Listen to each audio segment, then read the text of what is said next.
Continue.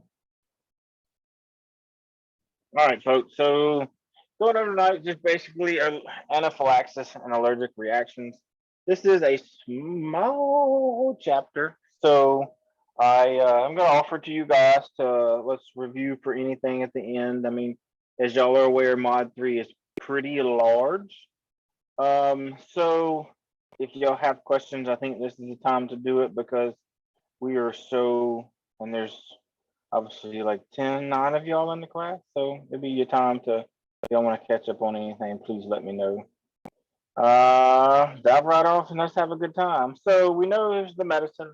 We've talked about this. These are the core competencies that I just can't catch myself to read every single time because they just never change from different books to books. They're all the same. So we're going to talk about how to recognize shock, what to look for, how do you treat it, what is anaphylactic reactions. We're going to talk about the anatomy, physiology, pathophysiology, assessment, and management, hypersensitive disorders and emergencies, plus anaphylactic reactions, some things you might see. So obviously we know in this career that we're going to run on those anaphylactic reactions. You may have from a bee sting to a food allergy, or a person may eat something that they're allergic to that is now inside their body. The body can react in different ways, but that's just part of the things that we know that I'm sure. I hope none of you have had an anaphylactic reaction before. Maybe y'all have seen somebody who has or does on a regular basis. Some people carry their EpiPens.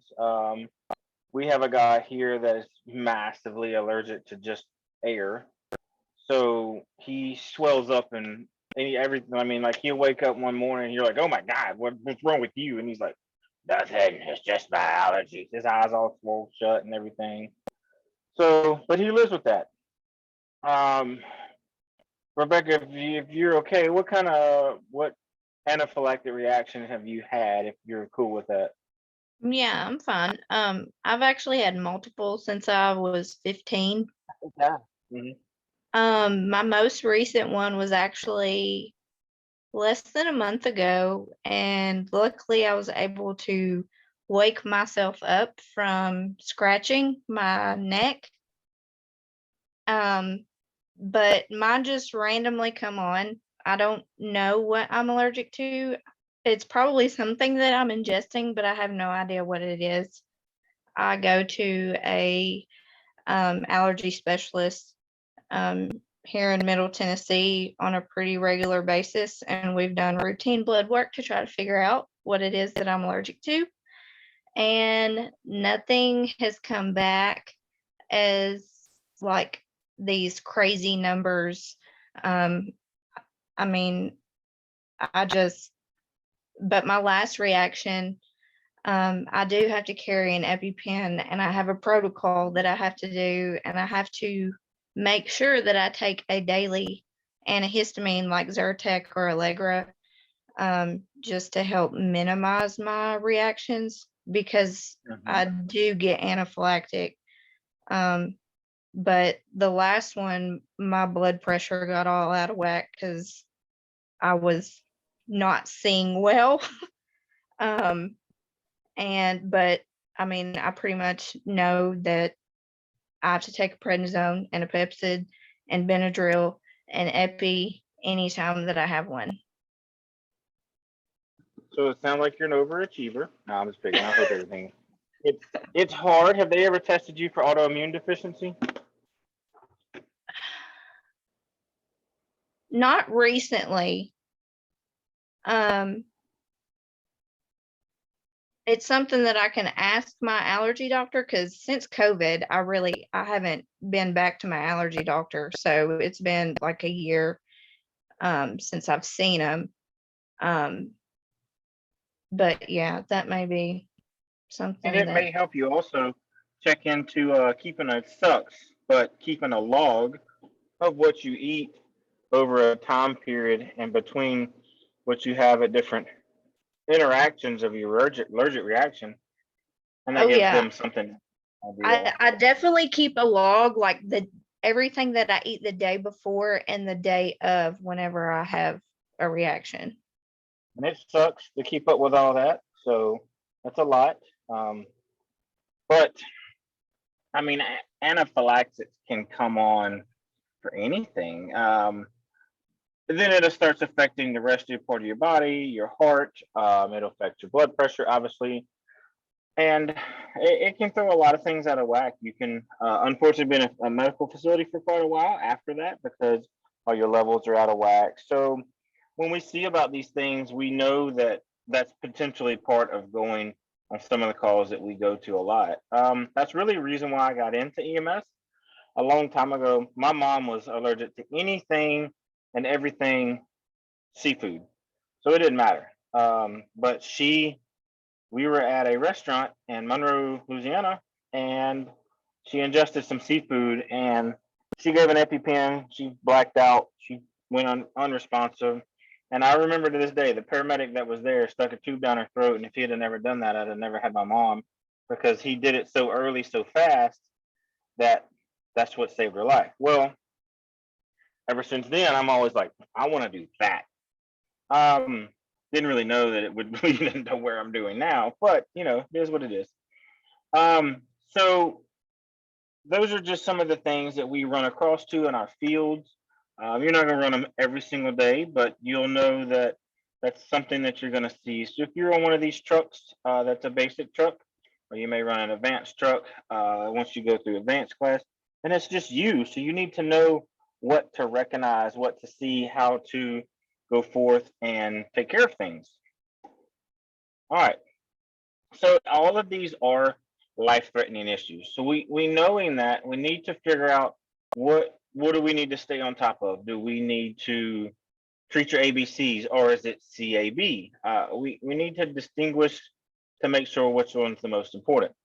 Immunology is the study of the body's immune system. Pretty sure you might want to on that one. They like to ask those questions.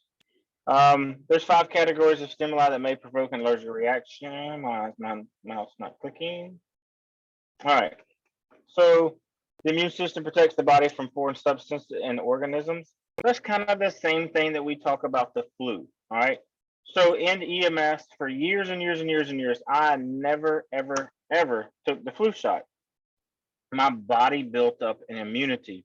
Guys and gals with the fire department, work in the ambulances or whatever your department or agencies that you work with do with you, you build those immunities up. So it's nice to know that you're like, oh, well, I don't get as sick often. Well, you may have more exposure, and that may be why. So the body builds up these autoimmunes, and that's kind of the same thing that we've been talking about for COVID for so long. Is I'm not going to harp on herd immunity, but what I do like to harp on about COVID is that you have to build up natural antibodies. So it's the same thing with the flu, the stomach virus, besides like obviously food poisoning, but some of those things you build up just regular immunities that the next time you do it and the next time, it's like somebody that gets bit by, let's say a snake over and over and over time, they can build up a lot bigger of an antibody and they can take more of severe strike. That's why I've never talked about beekeepers because I just think they're idiots. So, because they always get stung. Come on, I'm not doing that. So allergic reaction is extricated by immune response by any substance. So it's not only caused by direct outside stimulus, but as a sting. As Rebecca was saying, is it may be something she's ingested. It's triggered her immune system that's going to release the chemicals to potentially combat against that. But at the same time, these chemicals include leukotrienes, and both of these contribute to allergic reaction. Now, please don't ask for me to pronounce that again because that's not the one I was expecting to see. But so our patho, some patients may or may not know what's causing the exact reaction. I know the school district sent home recently where my daughter's going to school that they're not allowed to have peanuts anywhere in the school. Well, some parents are all throwing a fit, and I'm like, come on, man. It's simple. There's a kid that's going to die if that's in the school, the building itself. And her school is rather large. So it's cool. It's no big deal. Don't worry about it. So you may have a mild reactions. It goes by itching or redness or tenderness. You may say laying on the grass makes you itch. Well, yes, you have a mild reaction. You're not allergic to it. It's the same thing like when somebody says I'm allergic to morphine. Okay, well, what's it do to you? Well, it makes me itch. Well, that's a side effect. That's not an allergic reaction. Now, if you said it makes me quit breathing, that's severe. So let's not give it to you. Um, Severe and systemic is also known as a condition known as anaphylaxis. Anaphylaxis is an extreme life-threatening allergic reaction. Then that's a pretty cool picture that lets you know when it starts to affect of what different particular parts. Um, so the appears to be a yellow jacket hits you. Lets the antigens go into the body. Then it goes into the chemicals released into the mediator. Starts doing the. I'm not real familiar with zap bang bong. There's kind of how things affected. Um, so it can affect all of those to where you can get the bronchospasms to the lungs, to you can get decreased output because everything's starting to constrict. Right there it says vasodilation. You have the leakiness, and then the skin you get bursitis and edema. You get swelling around the area where the fluid's going. So those are pretty severe. Here we go right here. This is hives. So not all hives, everybody thinks that, oh no, that's a mosquito bite. No, those are true hives. And you can tell the difference because there's no center point or no bite area. It is very uncomfortable. They do itch, they burn. Now this next picture could be a little alarming to some of y'all. I kind of think it's semi-funny because I've seen this picture before. I actually seen a patient just like this before. And that is her true tongue. It's not bowed over. It's not, she's had a major reaction and her tongue swollen. So the things that we concern about that is obviously blocking the airway, but you got to think it's not going into the back of the airway. So we have to be careful because she's going to create some, like you said, some high-pitched whistling to have some wheezing. You should have some area of localized swelling. Obviously, I don't know what happened to her. Let's see. Angioedema didn't really say there. So trying to intubate her, trying to put an oral airway or a king airway is impossible in this phase. You ain't doing it. I'm just sorry, but that tongue is not going to allow you to put anything. And as you can tell, her mouth is already stretched because if you look at the corners of her mouth, you notice they're a little white. They're stretched to the red pigment started to turn white. The front part of her lips, if you'll notice there, if you can see that pretty big, they're started to be a little blistered. So what that means is it's been like that for a while, and she's unable to put saliva or any type of other on her, and her lips are starting to crack. So that's pretty severe. Like that's massively severe. Some things you may note here is the stridor, and again, I highly encourage you guys to go and listen to the breath sounds. Google them. You can hear all different breath sounds in multiple times. It's pretty good videos and learning breath sounds, differentiating between the breath sounds. So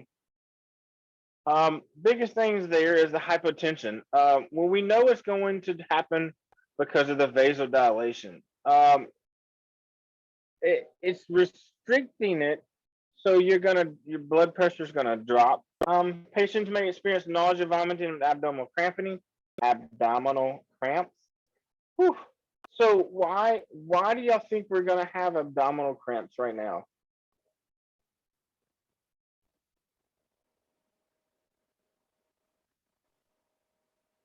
Because your body's like, I don't like this. Correct. I'll tell you, like I don't know. Like I said, I don't know y'all's opinions on what y'all want for the COVID vaccine. Yes, no, maybe. Who cares? I personally will tell you I was not a fan of the vaccination only because I wanted more information.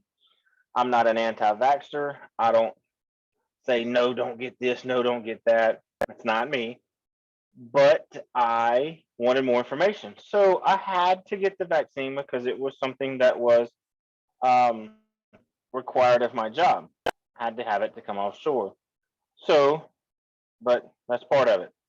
So when I got this, I got mine like, I don't know, noonish on a Tuesday, matter of fact, because I remember, yeah. So Josh, it's coming. Trust me, it's coming everywhere. We're actually restricting people right now currently if either you've had COVID before or you have to have the vaccine and you're vaccinated or fully vaccinated. So it's coming everywhere. Um, so about noonish on Tuesday before our class, and then at 4 o'clock, no, 4:30, I felt like straight up ass. I just felt like ass. I'm sorry. That's the only way to put it. I didn't feel bad. I felt horrible. Well, what it was is my body is saying, I don't know what this is, but I need to fight it. Started running a low grade fever. And for like an hour and a half before class started, I was contemplating life because I felt horrible. I've had COVID twice prior. So I knew that it was probably the vaccine, but I was just like, oh God, this is horrible. I don't know how I'm going to teach class tonight. But finally, my body kind of kicked off to it. We started, I was able, literally, when I logged in to talk to y'all on a Tuesday night, it's like it instantly quit stopping. And it's not saying it's y'all, so don't get your heads all big thinking I think y'all was the problem. But so that's what happens when, like, you get you're stung by something. You start to get this nausea feeling. You start to get short of breath. Your body is fighting against the no, I knew somebody would think they were going to be the solution to my feeling bad, but no, I can tell you it sucked. But you're going to have these symptoms because the body's fighting against what's moving through the bloodstream. So what the bloodstream is, once it gets in it, it's going to move fast. As you know, your heart's going to be rapidly pumping because you just got stung, and now you're like, oh God, I'm allergic to this. What's going on? And you're going to be running anyway if it's from a wasp or something like that. So your heart rate's going to be high. So now you know that whatever is moving is going to be increased.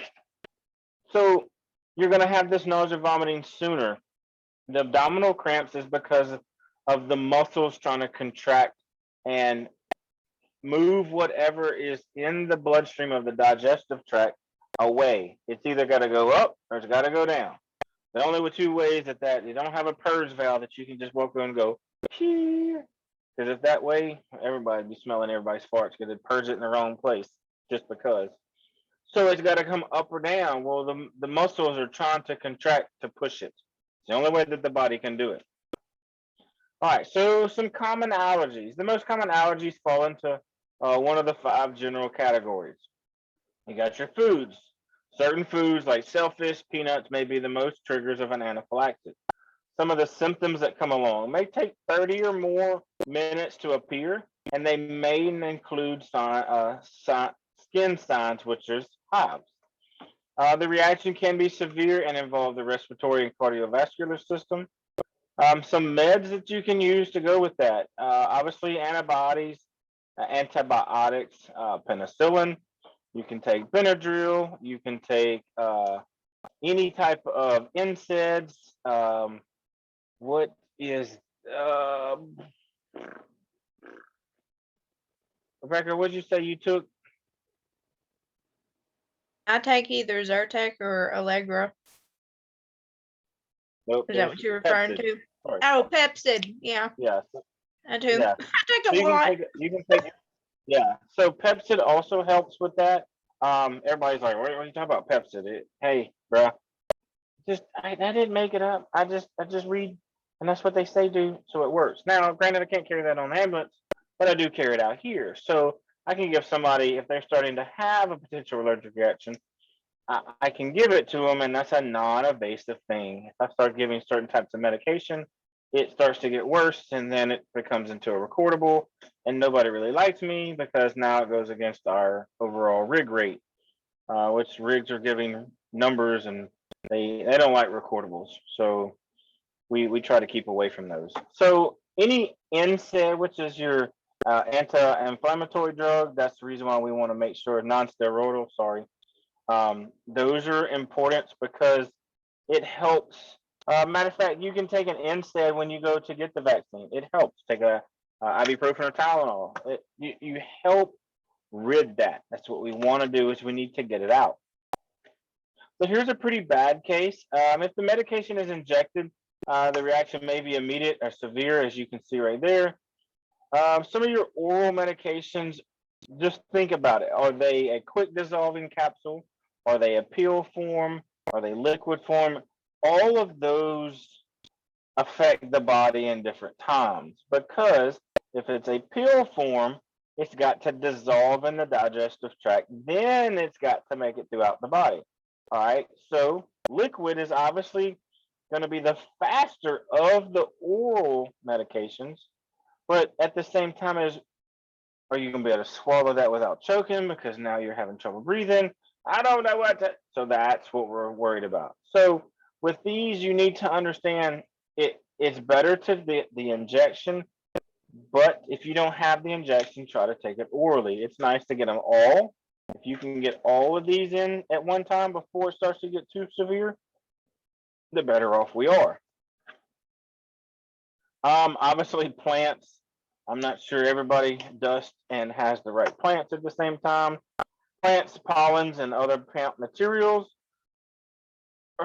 cause rapid, severe allergic reaction. Common plant allergies include ragweed, ryegrass, maple, and oak.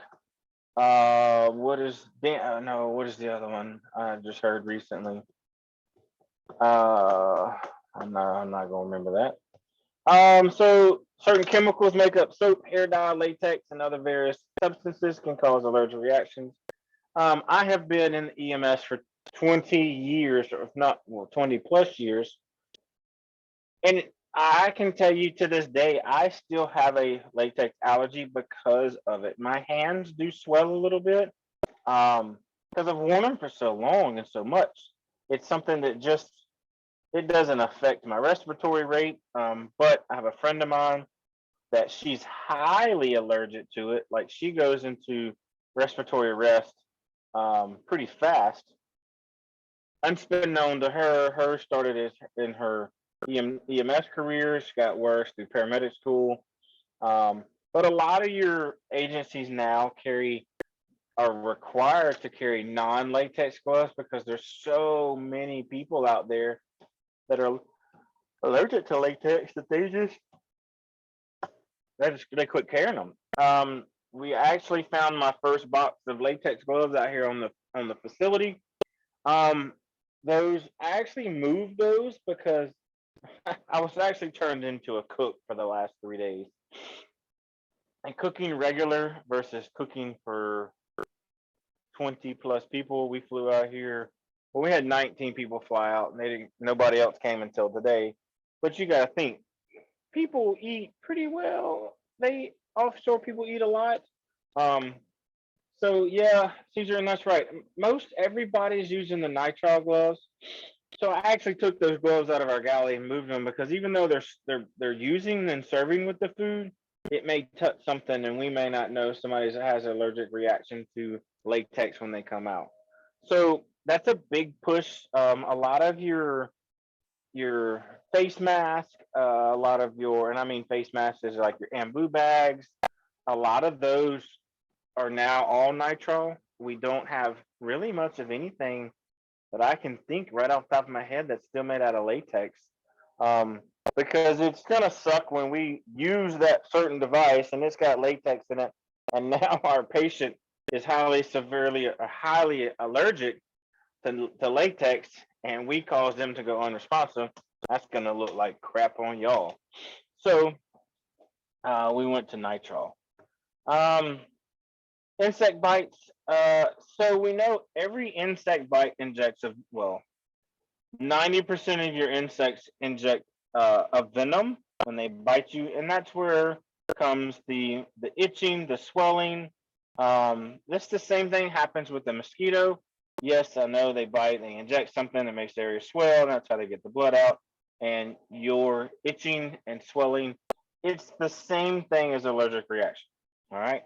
So that being the case is everybody is technically allergic to a mosquito bite. They are the most god awful things in this world. I hate mosquitoes. So reactions can be localized or they can be severe and systemic. So systemic means they get a lot bigger. They can affect the entire system, or they may just affect that area. Just depends. Oh, excuse me. Approximately 2 million Americans are allergic to the venom of bees, which is pretty cool. That's a lot of people. We talk about bees, wasps, and hornets. Um, I'm pretty sure everybody that I've ever met in my entire life, and probably that you know, are somewhat allergic to hornets. Hornets are pretty freaking rough. When those, if y'all know what I'm talking about when I say those cow ants, those big red furry ants, y'all seen those? All right, so I don't know. I mean, if they can put a big cow down and make a cow move, bruh, I mean, pretty sure they can make our little selves move compared to, I think we're pretty little compared to a cow, but it's my story. So if you got to think about the animals, they're not doing it on purpose. You just got in their way. I mean, that's like saying a shark bite or shark attack, bruh. You in his world, it's not a shark attack. You coming into his place of business, he's hungry, so he ate what was in front of him. So a shark attack is like if he came on land and attacked you, that's a shark attack. I call them shark bites. So that animal, just the insect bit you. They felt harmed. Let's see. Allergic reactions to insect stings account for almost 62 deaths in the United States per year, and about half of these deaths and the victims have never experienced a reaction prior to the sting.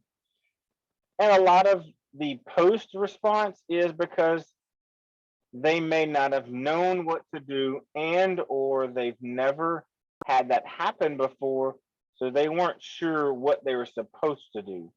So it's like, oh, well, I'm not allergic to it. Well, now they start having trouble breathing.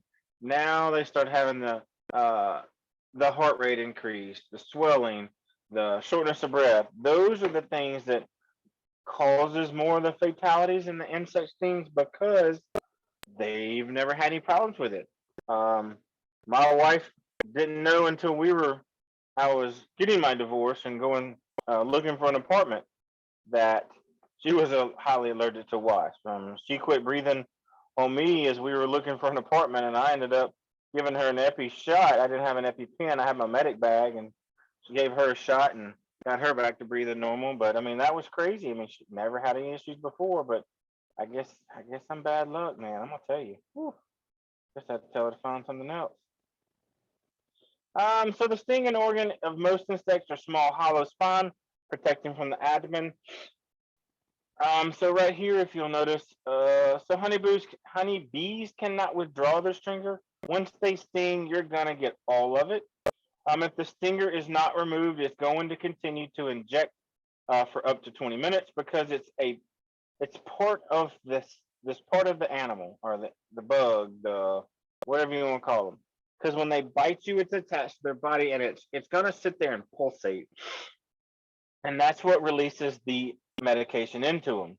So you're looking at that. Well, it's that one. There's a honeybee. Theirs comes in and out because it's attached to their spine. I'm not sure if that's a regular wasp or just a dirt dauber, but theirs too will come out, and you can see theirs bouncing in and out of their tail. I'm assuming that's the tail. I don't know the anatomy of a wasp. Some ants, especially the fire ants, strike repeatedly. You can't kill them. Once a wasp attacks or a bee's attack, since it's attached to their body, it will kill them. A lot of bees and hornets and all that, they will kill themselves to protect their queen. So that's why. But ants, as you can tell, in this fella right here, he's in pretty bad shape. These ants got him over. Fire ants do hurt. They suck, but there's no way to get rid of them. Yeah, if y'all have ever seen a fire ant ball floating down a river, that's kind of cool. Don't bust them up because it'll hurt. I promise you. So we've all been bit by an ant at least once in our life. They leave those nice little swelling pus pockets because it hurts. Signs of a sting. Well, I'm pretty sure all 11 of you have been stung by something in your life. So you know what the little swell pocket is here. That can be from a mosquito. It doesn't appear to be right here because of a wasp, or it says a wheel is a white cell firm. All right, so this could be from a mosquito. Like I said, you don't see the center, the sting mark right in here. But it can have all these: the sudden pain, swelling, localized heat, fluid, swelling, redness in the light-skinned individuals, and itching and a wheal, as you can see the raised. Severe cases. So here's where we're going to start to have a severe. You're going to start to have respiratory issues, and that's what's going to cause your stridor, where you're going to get your wheezing. That's where the shortness of breath is going to come in from. The bronchospasms and your wheezing, the chest tightness and coughing. You cough, but you can't get enough air back in. Dyspnea, that's your 1 to 2 word dyspnea, where you're talking and you can't speak but 1 to 2 words. Your anxiety is going to go up because you're like, oh my God, I can't breathe. I don't know what's wrong. Oh God. And your heart rate's going to start to have all these issues. Gastrointestinal complaints, we already know about that. We discussed that. And then your hypotensive. Well, they're circling the drain, boys. We got to fix it. That's our job in EMS to fix it. We can't fix everything in the world, but we can do a darn good bit of trying and try to fix what we can. Trying to see who's messaging me. There we go. The other instructor. So patients occasionally will go into respiratory failure. It is not a dead set thing as nope. Every time they get anaphylactic, they're going to be respiratory failure. No, it is not. It's not saying that they won't, but you need to be prepared for the worst. If that's something that you can give them, that Benadryl and that epi, the Benadryl and the epi, you need to push that fast, okay? More than 2/3 of the patients who die of anaphylaxis also die within the first 30 minutes. Well, think about where you're at right now, sitting, your apartment, your home. I don't know where you're at. How long does it take you under normal driving to get to a medical facility? All right.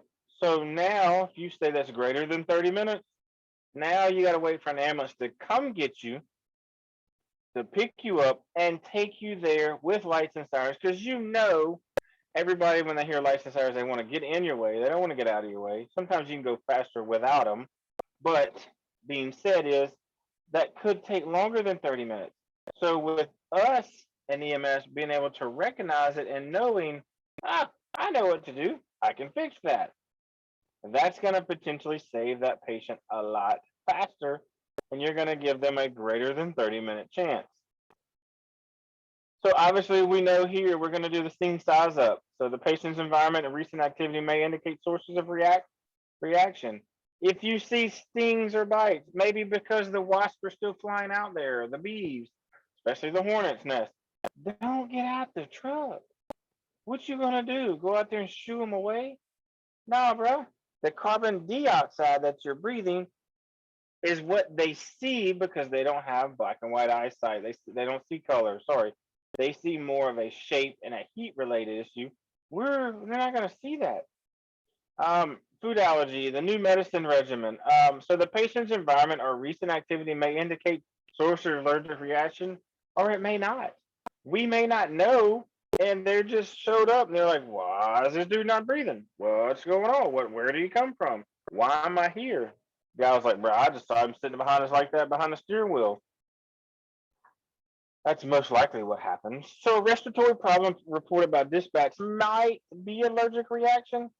Until a field impression of allergic reaction is firmly established, be mindful of or potential causes of respiratory distress. So always keep in mind for that unknown could be respiratory distress. They weren't able to gather information because the patient either lost connection or there was no other information going besides I need an ambulance, lost contact with the patient on the phone. I've heard it all. Some people just pick up the phone and say I need an ambulance and hang up. Always take PD with you on those calls. Just saying, it's safer. Over time, it is very much safer. Um, and then, so your standard precautions apply a minimum of gloves and eye protection. Well, we know that, and I mean, in this period of time, your standard precautions also considered a mask. Well, that's all cool and dandy, but we don't carry B suits. We don't carry stuff like that, and most of your agencies don't really carry EpiPens, so it's going to take you time. You're going to have to draw it up, and then if your agency's like everybody else right now because there's an Epi problem, you may have to draw it up from the Epi 1 to 10,000 instead of 1 to 1,000, and then you're like, oh God, I got to remember the rate dosage. Oh God, what is that? Because it's a different dosage instead of 1 to 1 to 1 to 10. You got to figure that out. What is your need for additional resources? Are you able to handle this patient? Well, I don't know. I don't know what to do. Call for additional resources. And it may not just be ALS. It may be like a pest control, like what's the animal control that can come out there. Those are the ones that you, and they're going to be like, I don't know what to do. I don't know why I'm out here. Those are the ones that I really like because they just show up and they're like, well, I don't know what's going on. So be careful of those. Quickly identify the treat immediate and potential life threats. So in this particular issue, what is the majority? What is the most common thing that we're probably going to see when we respond to allergic reaction?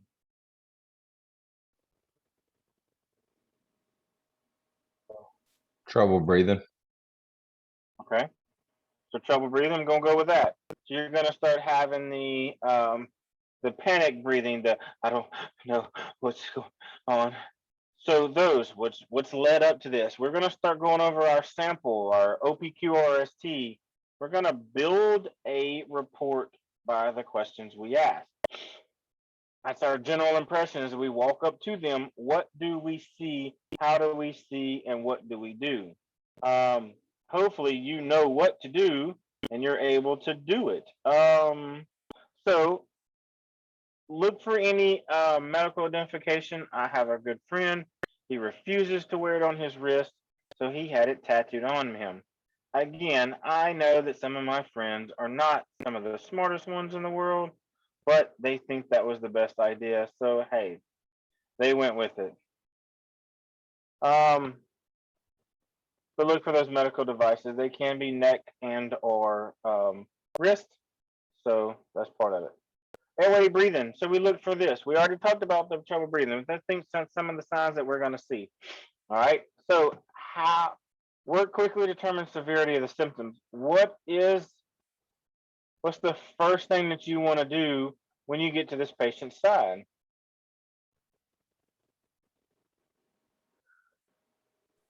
Make sure they're adequately breathing.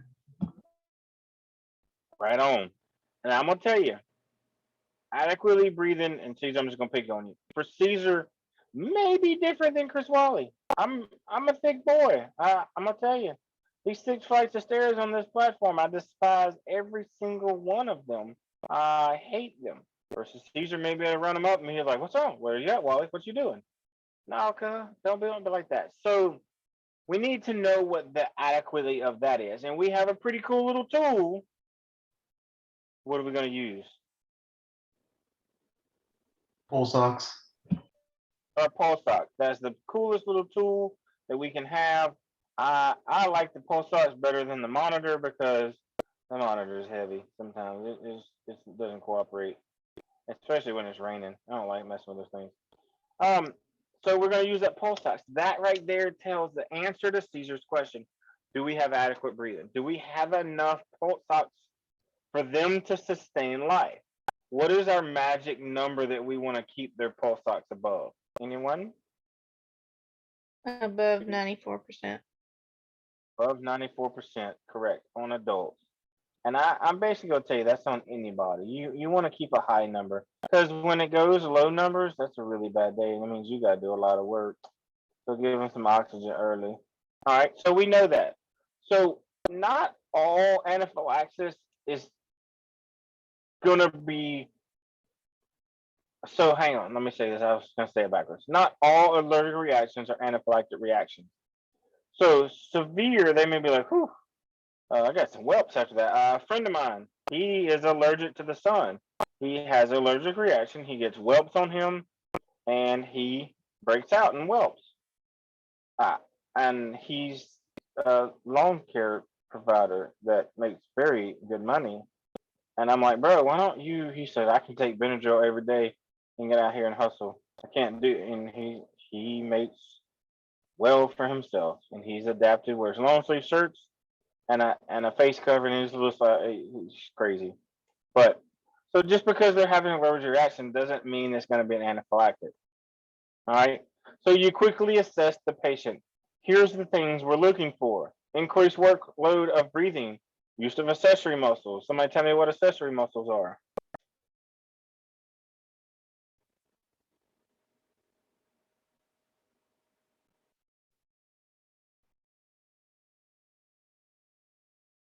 Rebecca, you're unmuted. So you go ahead. Yeah, along your along your rib cage So and your your abs. Some people can see abdomen. them. Yeah, Yep. I always think seesaw pattern in my Yep. head. That's it. So Yeah. you'll have a seesaw pattern. Nobody knows what that is. That is when your chest goes out, abdomen goes in, abdomen goes out, chest goes in. It's not like they're gonna suck in the chest, but the seesaw pattern. It's the same exact thing for using your accessory muscles. The head bobbing. They're trying to gasp for air. The tripod position. You'll see them either standing or seated. What they're trying to do is let gravity grow hold of their chest and pull their chest. Basically, they're trying to create space with the assistance of gravity. So the nostril flaring, again, I'm a fat guy. I'm not massively fat. I just pick on myself all the time. But so that nostril flaring, they may just be short of breath. I hate the people that run 9, 10 miles and like, that was fun. No, it's not. There's nothing fun about running 9 or 10 miles and I'm gonna die and I can't breathe. And they're over there just walking around, chilling, having a good time. I'm trying to have this nostril flaring. All those right there for me when I try to run. And then you'll have the abnormal breath sounds. You're not gonna have that regular respiratory rate. You're gonna have that wheezing. You're gonna have the stridor. You're going to have those different respiratory sounds than you would on a normal patient. So the airway and breathing, we're gonna assist the patient into a comfortable position, generally into a Fowler position to maximize ventilations. What is a Fowler position? Y'all notice I'm asking you a lot of questions tonight. So somebody tell me what the Fowler's position is.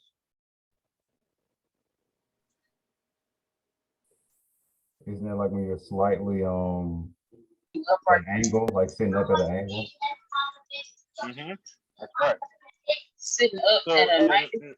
you want it's basically at a between a 90 and a 45. It's I can't tell you if it's like sitting straight up and down because if somebody's gonna have respiratory trouble, they may want to sit like that. But at a Fowler, semi-Fowler position, it's between the 90, 45. Or some people are like, I can't breathe. Lay me back this far. Sit me straight up. Well, you sit them straight up, they don't like it. All right, bro, I tried to tell you. I just listened to. You can't tell nobody what to do when they're having trouble breathing, so you just let them do them. So if signs of shock, place the patient in the supine position and raise their feet. How high do we want to raise their feet?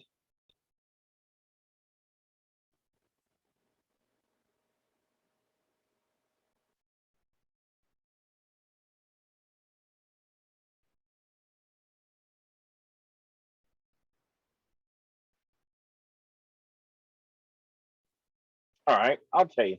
So you want to raise it higher than their heart. You want to at least get their feet higher than their heart because what you're trying to do is shunt the blood more towards the core. So the core is the best that you can get the blood. So that's why they want you to elevate their feet. For patients with severe respiratory distress, you may have to assist ventilations using a bag valve mask attached to a high flow oxygen. Do not hesitate in giving oxygen. There's no reason to hesitate, to hide, to hold it, to withdraw it. Give it. It's one of the cheaper things on your ambulance and or your fire truck is the oxygen. So provide it. Circulation. So you may see some hypotensive, so you know that their blood pressure is automatically going to be low. So what we want to do is we're going to palpate. We're going to check that pulse. We may have to check it in multiple places, the radial and the brachial. So you want to check the skin at the same time. Cool, cyanotic, red, moist, delayed, cap refill. If all those present, you may come across a hypoperfusion, so the body is not perfusing enough. When you first time you find that patient and they're cool and clammy and you're like, oh God, why is your skin like that? I promise you it's gonna be in the back of your head. You're gonna be like, oh God, well, what's up with you? I'm having trouble breathing. And you know, I'm telling you right now, when you see those signs and symptoms, that cool, clammy, and it's not cardiac related, get ready. They going into anaphylactic reaction. I can just tell you, and I ain't got a guess. I promise you, it's coming. The treatments of shock. Definitive treatment for anaphylactic shock is epinephrine. You have to inject that into the skin. It's not something you can get the body to release enough because that's why you're there. And then you have to provide them some epinephrine. If you don't have it, ALS does. You should have got them there when you realized that there was a problem. Transport decisions. Always, always. If this is something that is an anaphylactic reaction and it's a respiratory compromise, always transport them at a rapid transport. I don't know what your agencies call it. They may call it a priority 1 response, priority 3. They may call it you just regular lights and sirens. I don't know. But don't play around on scene. Take that patient. I'm trying to catch myself. That's the reason why I'm pausing is myself wants to say some other words and I'm trying not to say them. So I apologize. So don't play around on scene. Get what you got to do and go to the hospital. They need a higher definitive care than what we can provide them. And it's okay to allow that, to say, I did everything I could and I got them to where they needed to be. So if possible, if you want to investigate what's going on, you already know their potential chief complaint. So what is so important about knowing the history of the present illness? Why is that important to me? So you know what to do and what not to do, or I guess what medication to give them, because if you give them the wrong medication, couldn't that cause like an allergic reaction or something? All right. So I want to know if Rebecca has ever had this happen before. Yes, I have. Why is it important that I know that?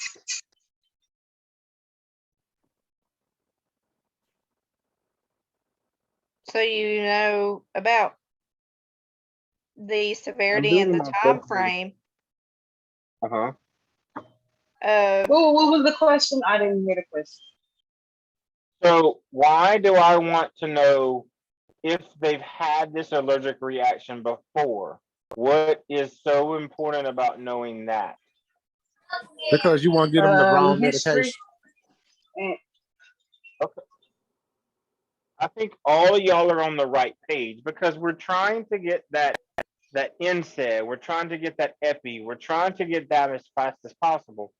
But let's think a little deeper. What I want to know is if Rebecca's ever had this. My next question is going to be, have you ever been intubated before? Okay, because if she says yes, oh God. Well, you know what that means. She's going to go into respiratory failure really fast. So at that point, I can prepare myself and know that I need to have the ALS bag handy. I need to have an airway kit. You guys need to turn around and have your airway bag so you can drop a king airway, or you can do an oral or nasal fill. You want to know their status because it's important to figure out what's going on. Have they had this? If they have, okay, cool. I can fix it, but I need to know what's happened in the past. All right. So again, Samantha points out a good one. What did they do to resolve this problem? Perfect example. What did you take? What did you do? How long did it take to react? Well, I don't know. The paramedics showed up and I woke up in the hospital with a tube in my throat. Oh God, that's not what I wanted to hear. But so just because we want to know the medications, and that's correct. In the field, we can only give them certain medications. And as a basic, I can only assist them giving the epinephrine, that if it's theirs and in their possession. I can't just go back to the truck, bust open an ALS bag, take the epi out, draw it up, and give it as a basic. That's against the law, and you will lose your license. That's operating as a medical physician or medical provider when you don't have this license. So some agencies may carry EpiPens, but if I don't remember, y'all don't know, them things aren't cheap. They're not cheap at all. So consider that. I want to know what they did to resolve the problem, like Samantha said, and I want to know, have they ever been intubated? Because those are very important questions, because that tells you really quickly how fast do I have before things go south. Because this show is coming up and you're going to be a front row seat if you don't do something. All right. All right. So here's your little chart to look at on history taken. I'm going to let y'all look at that real quick. I'm going to step off and get me something to drink while y'all look at that.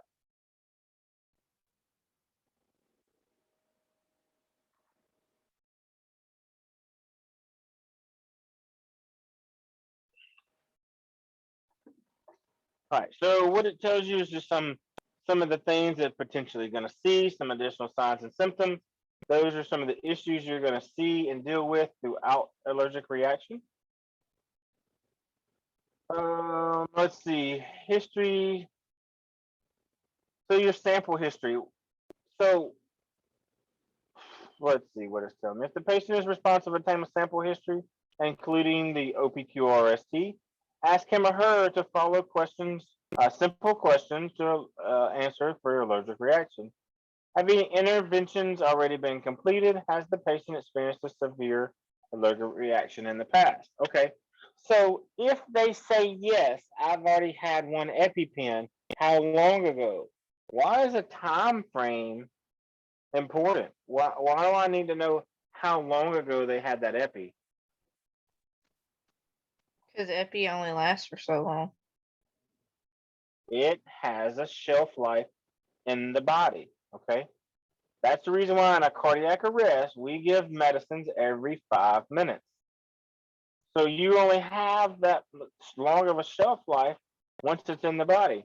Plus, one thing you're going to expect once you start with the epinephrine is you're going to notice that the heart rate is going to increase. The vasodilator, so your heart rate's going to go up. Well, you give them too much, too often, too soon, it's gonna be bad. I'm just telling you, it's a lot. Let's see. I'll go through the next couple of slides. Yeah, it does make you feel really jittery. We'll take the next couple of slides. We'll take a break. All right. So history taken. So listen to the family. Listen to the bystanders. If you go to a restaurant to where they're at, pay attention what's on their plates. I mean, yes, you just have to be a pretty good investigator when you're doing this. See everything from like the 1 mile view versus the 300-foot view. You just want to pay attention of everything that's going on. Don't keep your blinders on. We say a lot of new EMS, new paramedics have blinders. And what I mean by that is like it's the eye covers the horses wear. It keeps them from looking outside of the box. I want to keep looking straight ahead. Don't look at them. See what's going on. Sometimes it's okay to look around and see what's going on. So ask them, inquire about the presence of gastrointestinal complaints, such as nausea, vomiting. They'll let you know real quick. When they throw up, you'll know it's pretty bad. They've already felt like I don't feel so blah. Oh, all right. Thanks for telling me that. So your secondary assessment. So when we get here, I pray by the time that you're here, that you're going to the hospital, that you're not just sitting around waiting, that you're en route to the hospital. So we're going to be doing a systematic head to toe. Oh, I'm sorry. So the systematic head to toe assessment. This allows us to get more detailed, secondary/detailed, into what particular body part is affected. You may just want to, if you know it's not on the legs or anything like that, or the arms, check them anyway. Look for the rashes. Look for the look for any type of whelps, anything like that as you're assessing the body. Something may happen and come up out of the blue. Who knows? So you want to, at this time, just start listening to their breath sounds. You can do that on the initial, but sometimes you need to pay more attention to what's going on. So this will give you more time to listen to the breath sounds.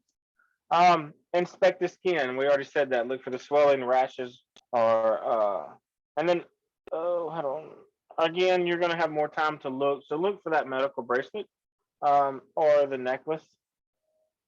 The physical condition. This is where I want you to get your baseline. Now, you should get your baseline vitals initially while they're in their home, their car, unless it's a trauma. If it's a trauma or a respiratory issue, like a respiratory failure issue, don't hesitate in getting them to the truck and on the way to the medical facility. But you need a baseline in the beginning. You need to know what you're playing with, what's out there, who's on first. So this is the time that you get those.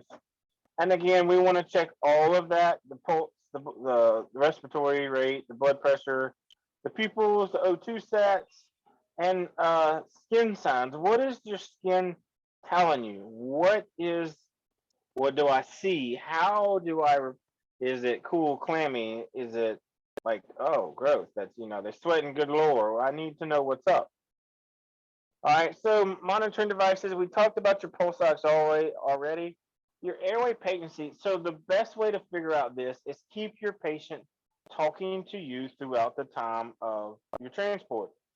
Just get them to ask simple questions. Give them, like, hey, sir, I'm so sorry, I forgot your address. What was that address again? Okay, and then you write it down, and you're like, was that 172 or 127? Sorry, I'm dyslexic. That allows them to continue to talk. The workload of breathing. Is it difficult for them to breathe? Are they labored breathing, which means they're struggling? Is it delayed? Is it Is it fast? I need to know what their work of breathing is. It's important because that may be relating into any more of their respiratory failure. And I tell you what, we're going to take 10 minutes at this point. Let's take 10 minutes, and I will be back with y'all shortly.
All right, let's get back to this.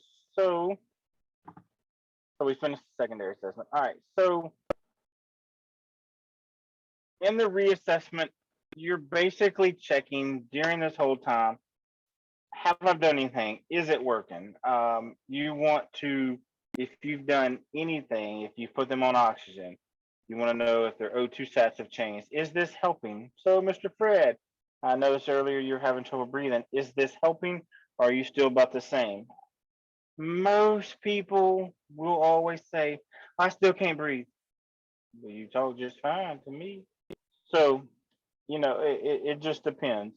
So if they're stable versus unstable, please know the difference in your times versus 5 to 15 minutes.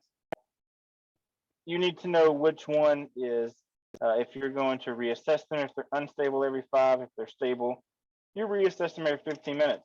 If you see any signs of shock, treat that immediately.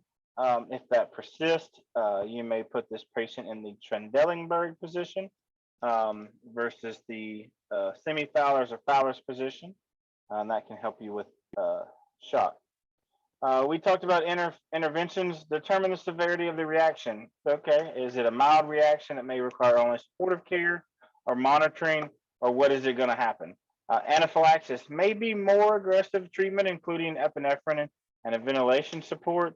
Are we gonna, and the ventilation support can be anything versus from a non-rebreather to a bag valve mask to where we're using a bag valve mask hooked up to supplemental oxygen and we're bagging this patient. So those are some of the things we have to be careful for, is how severe of a respiratory issue are we having? So anaphylaxis requires more, sorry to I read that. Recheck your interventions at this point. Even if the patient is experiencing relief in what's going on, you're going to transport them to the ED, and it's still warranted because the medications are going to wear off. So for what you did on scene, it's the same thing for a diabetic emergency. I don't mind giving D50 for the diabetic inside the home, but it's going to be on my stretcher to where I can take them to the facility. Now, if I've been there multiple times and I know them, and I know of them, like my area is big, but at the same time, as I've been around and doing it for a while, you may go to multiple times that to where these families are educated and they know much about this, and it's a once in a while thing that happens to them when their sugar drops. I might leave them there as long as they come around and they're eating in the process of, so we can do that too. A lot of your agencies across the world right now are looking at treating and releasing to where they can do, it's rural paramedicine, that they may allow them to do a treat and release on scene and or take them to a emergent care versus the ER. So on your communication and documentation, so what's that say? Signs and symptoms found during the assessment needs to be put, reasons why you chose to provide the care you did, and the patient's response to treatment. So I need to know from basically what you did from the time you got there to the time you left, and basically in a timely order. There's several different types of charting, but I prefer the D-chart method. I will go over that one night with you guys. Probably will add another night into the lecture. So instead of skipping a night, what we'll do is just add another night in there to go over the charting. When I'm more prepared, or we may do it one night when the class is not that long, I may just add it in there. I'm sorry, I was not as prepared to go over that. Sorry, hit the wrong button. But I need to be able to document, tell the ER everything that I did, and document to the ER what was done. Did anything improve? Did it get worse? Did it get better? You need to know that. Some places still require you to leave a copy of your PCR. They may get it electronically. Some places may still be in the Stone Age and use paper, but a lot of your places are all by computer. And then I've seen here lately, a lot of places are having to send them by a QR code to the ER and it prints it out right there. So I've seen a few different things. It's all depends on how technology based your areas are.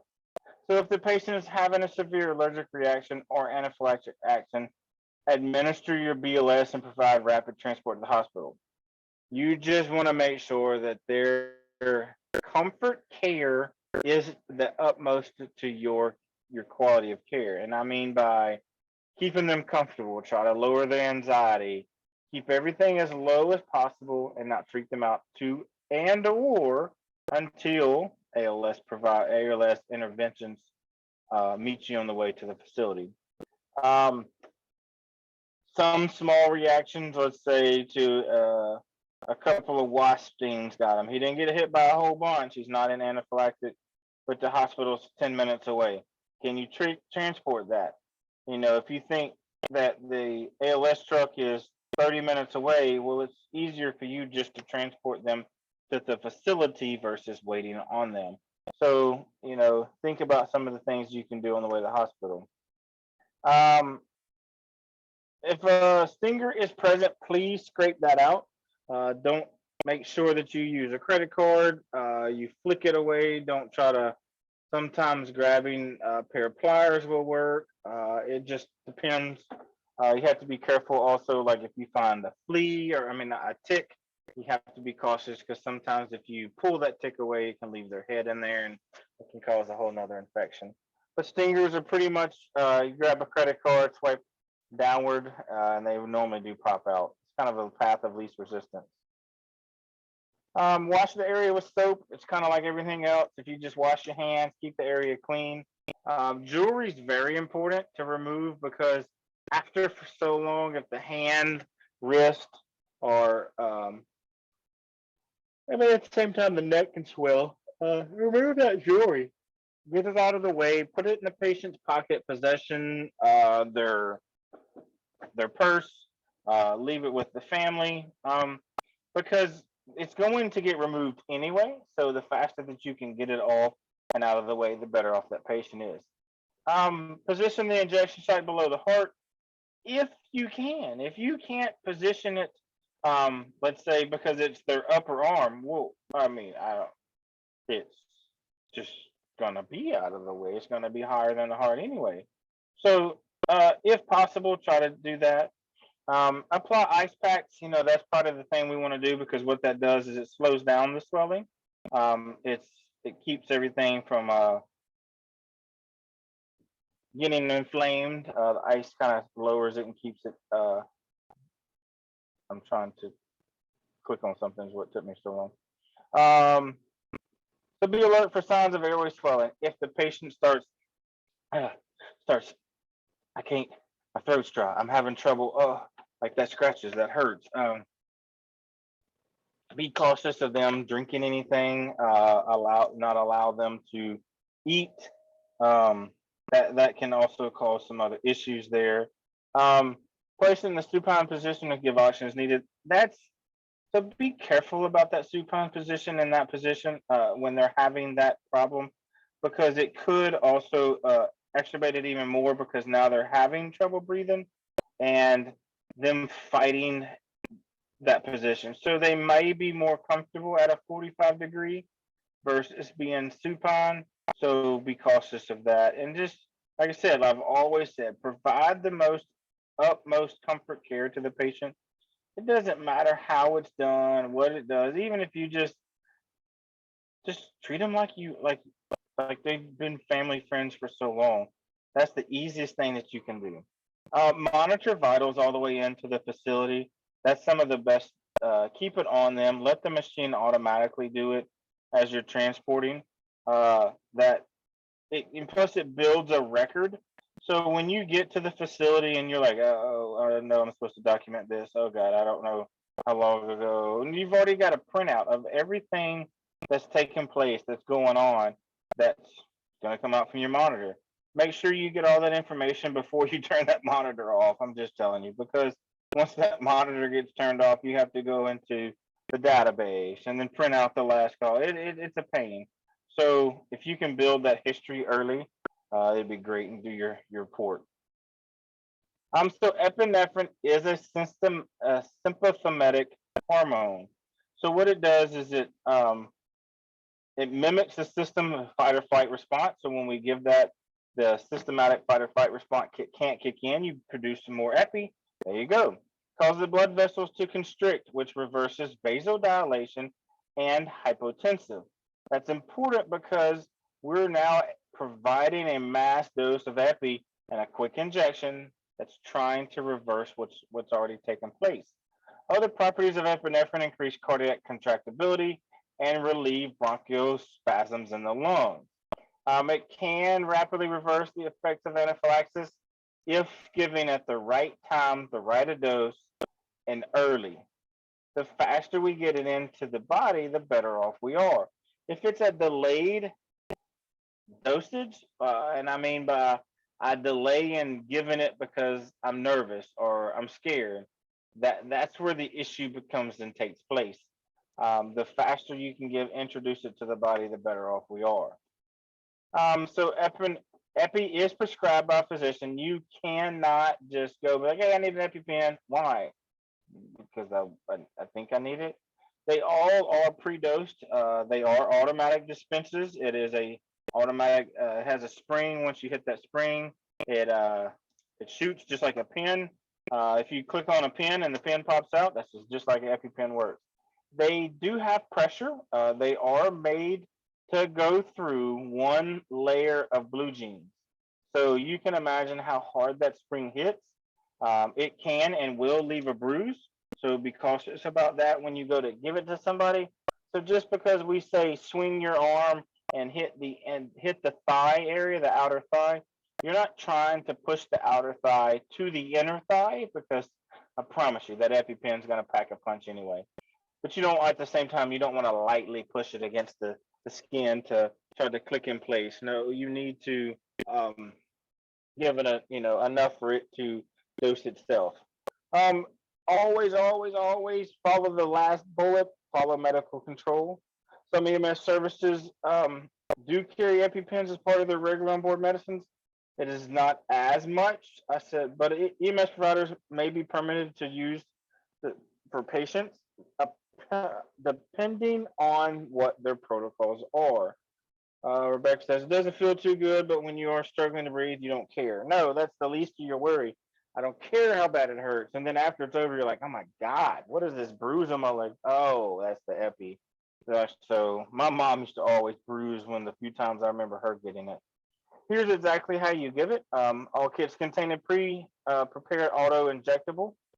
You get 0.3 milligrams of epi. 0.3 milligrams of epi via spring loaded needles. And then infants and children get 0.15. Epi can have an avert effect within 1 minute. So the primary way to save someone's life is severe anaphylactic reaction. That's what we want to do as fast as we can. Our boot Tamara says our instructor at boot camp had one go through her thumb and the EpiPen. Yeah, I've seen that before. It's not pretty cool. I have a couple of trainers. I'm going to try to come to a couple of the next boot camps, depending on when I'm home and when they fall in place. When's y'all's next one? Do y'all any idea when they are? Somebody, as you can tell, I should know Well, this this. next one is on the 11th. And then after that, hang on, I gotta pull up my calendar and I can tell you.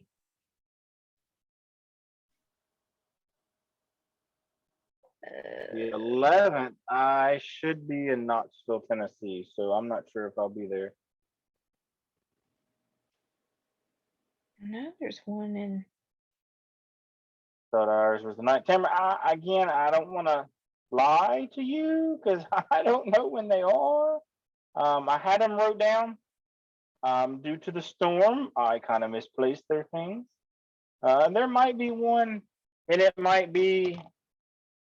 I would have to check with Brandon on when it is in South Mississippi, but I'm not real sure. The third one is October 9th.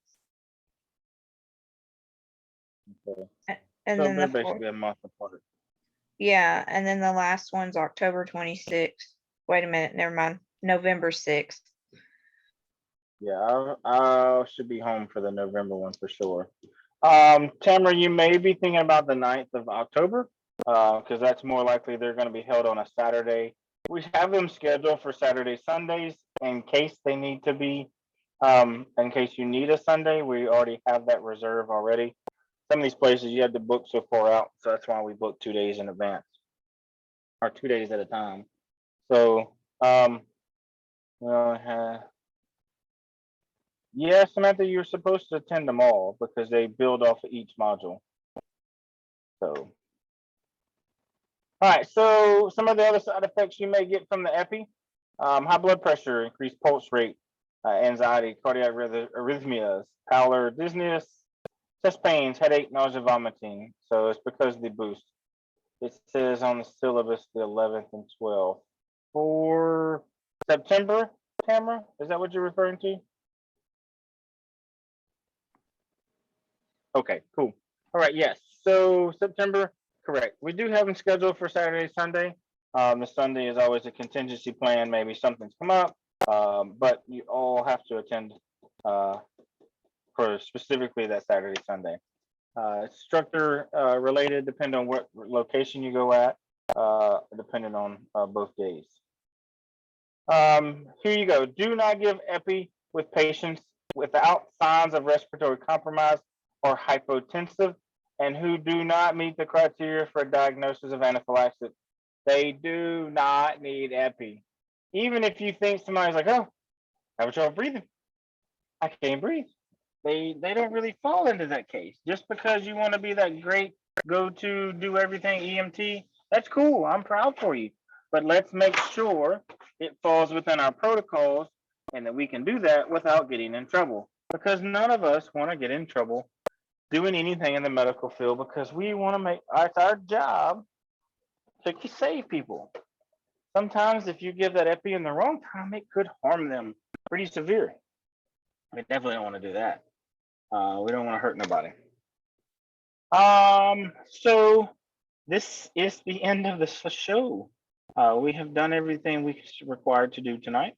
Does anybody have anything you would like to go over, add on? Would you like me to touch base about anything or do anything specific? And not everybody at once. I know I can hear everybody trying to unmute at one time.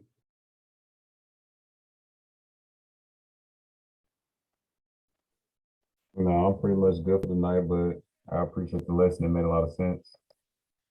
Hey, bro, where's PFD at? Where's who? Where's your hat at? Oh, where's your hat? Pascagoula, Mississippi. Do you know where like Biloxi is on the coast? Yeah, I'm from Brandon. So we're like 30 minutes from Biloxi. We're all like on the same strip, Highway 90. So you got Biloxi going back, Ocean Springs, Goshen, then Pascagoula, then Moss Point. So. All right. I'm going to come down and steal me a hat from you. All right. We got I was at the big city of Brandon for 10 years, so actually right at 12 years. So okay. I'm very familiar. I Very familiar. I know a the couple of really academy good with some folks. guys from Brandon and Hattiesburg over that way. So Yeah, when you come back up that way to Brandon, holler at me. I live like 3 minutes from the academy. okay. So Cool. all right, guys. Well, listen, and gals. Sorry, let me say guys and gals. This is what everybody's been waiting on. I know my voice is not what you've all been waiting on, but there is that. That is your code. Please, it is case sensitive, so please make sure you jot it down correctly. Does anybody have any questions, anything else? If you do not, you can bow out. If you have any questions, I'll stick around for a little bit longer, and I will help you out as much as I can. If you want to shoot me on the side of Discord, please feel free. Other than that, y'all have a good night, folks. I wanted to just let you know I did shoot you a message on Discord about the missed quizzes. I don't know if you got the message. Yeah, give me a few minutes and I'll hit you back. Okay. It's just gonna take me a minute to do. It's gonna take me a minute to do all that. Yeah, I'll check it. That's cool. But All right, thank you. I'll hit you back when everything's good to go on Discord. All righty. Yeah. Samantha, so it says, so I missed the first 2 boot camps. I thought it was required to attend the last one, major misunderstanding. Yeah, unfortunately, you are correct. It is. If you can shoot Rob and myself an email, we need to try to schedule something to get you situated and caught up to speed if possible. Rob is the one that can pass out some information about the boot camps.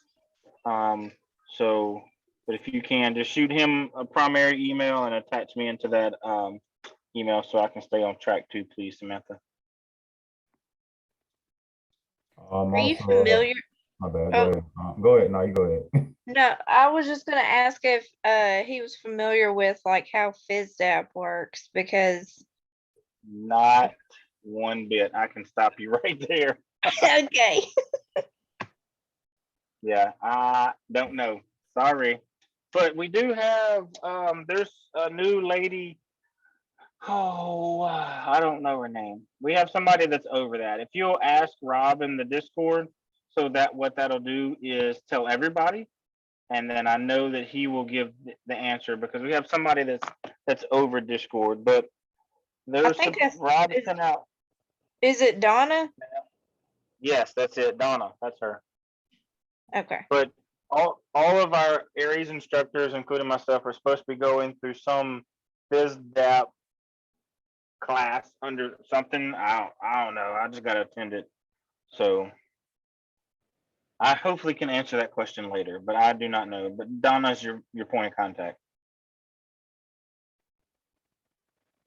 But no, Chris, what I was saying, so I hit you up Tuesday, but because I couldn't make it to the online lecture, we got hit pretty bad by the hurricane over here in Pascagoula and Moss Point. So I was working on some things in my house, me and my family. But anyway, I was just making sure because I talked to Rob because I found out when I listened to the recorded lecture, he said you couldn't make it either because you had some internet problems. So I was just making sure I listened to it today. I took the quiz and I entered like all my information for like the attendance. I just want to make sure, I guess that went through because I didn't want to like not be marked down because I wasn't there that day, like, you know, absent or whatever. But As long as you didn't get like an error message, and if you took the test, there's not a problem. Just shoot me an email so I can be.